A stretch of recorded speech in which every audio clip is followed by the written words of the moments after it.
Genesis chapter 34. Now Dinah, the daughter Leah had borne to Jacob, went out to visit the women of the land.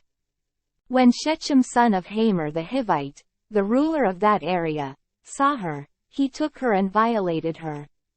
His heart was drawn to Dinah daughter of Jacob, and he loved the girl and spoke tenderly to her.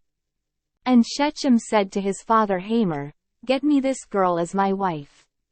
When Jacob heard that his daughter Dinah had been defiled, his sons were in the fields with his livestock, so he kept quiet about it until they came home. Then Shechem's father Hamor went out to talk with Jacob. Now Jacob's sons had come in from the fields as soon as they heard what had happened. They were filled with grief and fury, because Shechem had done a disgraceful thing in Israel by lying with Jacob's daughter, a thing that should not be done. But Hamor said to them, "My son Shechem has his heart set on your daughter. Please give her to him as his wife. Intermarry with us, give us your daughters and take our daughters for yourselves. You can settle among us, the land is open to you. Live in it, trade in it, and acquire property in it." Then Shechem said to Dinah's father and brothers, "Let me find favor in your eyes, and I will give you whatever you ask. Make the price for the bride and the gift I am to bring as great as you like, and I'll pay whatever you ask me.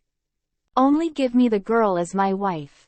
Because their sister Dinah had been defiled, Jacob's sons replied deceitfully as they spoke to Shechem and his father Hamor. They said to them, "We can't do such a thing. We can't give our sister to a man who is not circumcised. That would be a disgrace to us. We will give our consent to you on one condition only, that you become like us by circumcising all your males. Then we will give you our daughters and take your daughters for ourselves. We'll settle among you and become one people with you. But if you will not agree to be circumcised, we'll take our sister and go." Their proposal seemed good to Hamor and his son Shechem.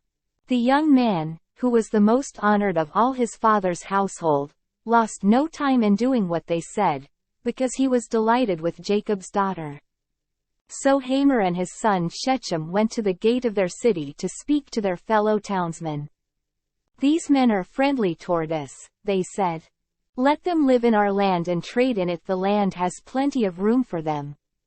We can marry their daughters and they can marry ours. But the men will consent to live with us as one people only on the condition that our males be circumcised, as they themselves are. Won't their livestock, their property and all their other animals become ours? So let us give our consent to them, and they will settle among us."